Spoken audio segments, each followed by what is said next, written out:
नमस्कार. श्री स्वामी समर्थ. उद्या मंगळवार 13 जानेवारी 2026. उद्या आहे भोगी. तर भोगीच्या दिवशी काय करावे, काय खावे, कोणत्या भाज्या घ्याव्यात, ही संपूर्ण माहिती आपण आजच्या व्हिडिओमधून पाहणार आहोत.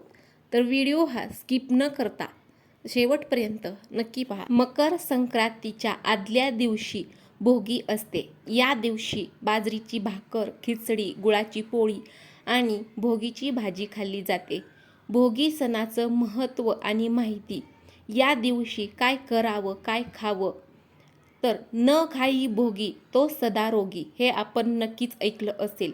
याचा अर्थ आहे की आनंद घेणारा वा उपभोगणारा. भोगी हा सण मकर संक्रांतीच्या आदल्या दिवशी साजरा करतात. भोगी हा उपभोगाचा सण आहे. उद्या भोगीच्या दिवशी काय करायचं आहे, तर या दिवशी सकाळी लवकर उठून घर आणि सभोवतीचा परिसर हा स्वच्छ करायचा आहे. दारासमोर छान सुरेख अशी रांगोळी काढावी. घरातील सर्व लोकांनी अभंग स्नान करून नवीन कपडे परिधान करावेत. उद्या भोगीच्या दिवशी तीळ लावलेली बाजरीची भाकरी, लोणी, पापड, वांग्याचे भरीत, चटणी आणि खमंग खिचडी करण्याची परंपरा आहे. अनेक ठिकाणी सासरच्या मुली भोगी सणाचा आनंद घेण्यासाठी या दिवशी माहेरी देखील येतात. भोगी साजरी करण्यामागील कारण काय आहे, तर इंद्रदेवाने धरतीवर उदंड पीक पिकावं म्हणून प्रार्थना केली होती. म्हणून पीक वर्षानुवर्ष अशीच पिकत राहावी, या प्रार्थनेसह भोगी ही साजरी करण्याची प्रथा आहे. या दिवशी काही राज्यांमध्ये लहानशी होळी पेटवून त्यात काही वस्तूंची आहुती देखील दिली जाते. या दिवशी करण्यात येणारी भोगीची भाजी ही खूपच पौष्टिक आहे. हिवाळ्याच्या सर्व प्रकारच्या भाज्या येतात. शेताला नवीन बहार आलेला असतो.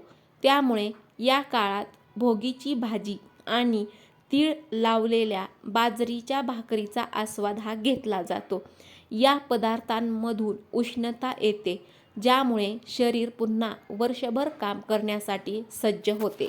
संपूर्ण भारतभर हा सण अगदी आनंदाने साजरा केला जातो.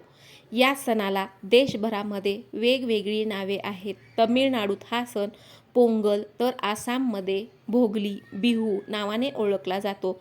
पंजाबमध्ये लोहरी, तर राजस्थानमध्ये उत्तरायण म्हणून हा सण साजरा केला जातो.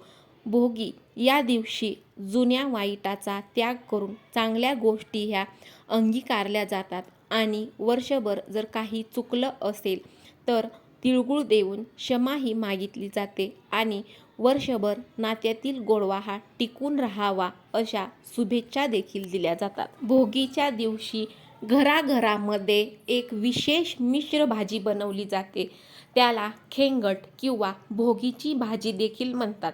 तर ह्या भाजीचं वैशिष्ट्य म्हणजे यामध्ये हिवाळ्यातील सर्व ताज्या भाज्यांचा हा वापर केला जातो.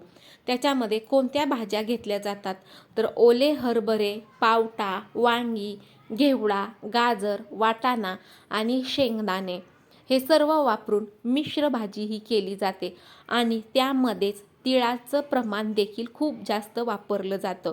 कारण या भाजीमध्ये भरपूर प्रमाणात तीळ वापरले जातात. तर तीळ हे उष्ण असल्यामुळे थंडीच्या दिवसात आपल्या शरीरातील उष्णता आहे ती उष्णता टिकवून ठेवण्यासाठी मदत करत असतात. म्हणून भाजीमध्ये भरपूर प्रमाणामध्ये तीळ हे वापरले जातात. व्हिडिओमधील माहिती तुम्हाला माहितीपूर्ण वाटली असेल तर व्हिडिओला नक्की लाईक करा, शेअर करा आणि चॅनलला देखील सबस्क्राईब करायला विसरू नका.